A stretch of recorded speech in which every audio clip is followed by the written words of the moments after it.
Okay, तो ये income tax के नए स्लैब आपकी स्क्रीन पर रहेंगे, लेकिन इस बीच और जो बड़ी बातें हैं वो भी आपको बताते चलें।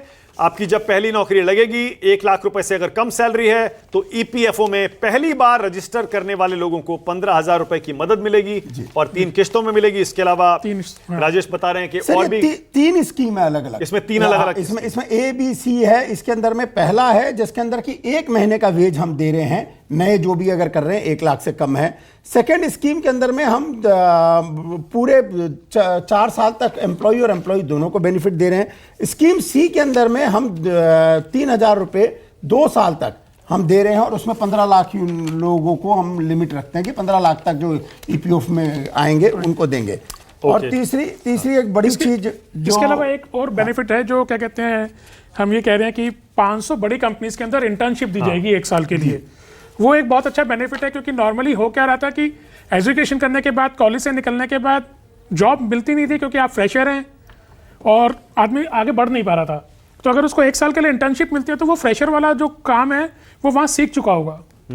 तो वो एक बहुत बड़ा बेनिफिट है कि अगर 500 बड़ी कंपनियों में 500 बड़ी कंपनी 1 करोड़ आदमियों को 1 करोड़ लोगों को इंटर्नशिप करवाएगी सरकार, जिसमें 5,000 रुपए महीना देगी और 6,000 रुपए की एक मुश्त मदद भी देगी जी। तो 1 करोड़ तो 5 साल में 1 करोड़ युवा इनको इंटर्नशिप कराएगी। मतलब on an average 20 lakh per year हो गया सर। उनको प्रैक्टिकल एक्सपीरियंस होगा और उस प्रैक्टिकल एक्सपीरियंस से उनकी एडेप्टेबिलिटी या कंपनियां जल्दी उनको ले पाएगी। प्रैक्टिकली आप सीख लोगे, सिर्फ पढ़ाई किताबी चीजें होती है। यानी जो रोजगार है, यानी जो रोजगार है जो कि राजनीतिक तौर पर एक बड़ा संवेदनशील मुद्दा बना हुआ था, उस पर सरकार ने इस बजट में फोकस करने की पूरी कोशिश की है। मुद्रा के अमाउंट को डबल कर दिया अगर आपने 10 लाख से 20 लाख टाइमली पे किया है। हाँ। एक क्लॉज लगाया कि आप अगर टाइमली पे किया है तो आप 10 से 20 कर दें, तो वो भी एक, यानी एमएसएमई पर भी ध्यान दिया। हाँ, एमएसएमई पे ध्यान दिया है और सेल्फ एम्प्लॉयमेंट पे भी, एम्प्लॉयमेंट और सेल्फ एम्प्लॉयमेंट दोनों पे ध्यान दिया है। और उसमें एक और बेनिफिट दिया है, जो टर्म लोन है, उस टर्म लोन के पहले क्या होता था, जो कैपिटल गवर्नमेंट देती थी गारंटी,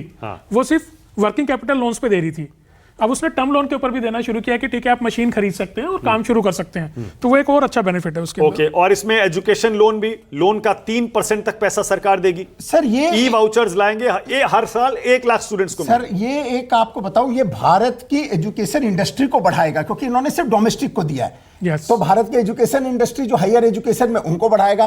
प्लस हायर एजुकेशन के लिए अगर लोन सस्ता मिलेगा तो बच्चों को भी बहुत लाभ होगा। तो ये एक चीज और बहुत बढ़िया। और सबको याद दिला दूं जरा एक बार फिर से, कैंसर की दवा, सोना चांदी platinum, mobile phone, mobile charger सस्ता हुआ है, बिजली के तार सस्ते हुए हैं, एक्सरे मशीन सस्ती हुई है, सोलर सेट्स, लेदर और सी फूड सस्ता होगा, क्योंकि मोबाइल और चार्जर पर कस्टम ड्यूटी घटा दी गई है, 15% कर दी गई है, और सोना और चांदी के गहनों पर कस्टम ड्यूटी घटाकर 6% कर दी गई है। तो थोड़ी बहुत राहत वहां भी मिलेगी, कुछ चीजें महंगी भी होंगी। सर स्किल डेवलपमेंट में फिर एक बूस्ट दिया गया है। इन्होंने 1000 नए इंडस्ट्रियल ट्रेनिंग इंस्टीट्यूट खोल रहे हैं और 20 लाख यूथ को और एनरोल करेंगे वो। तो स्किल डेवलपमेंट को और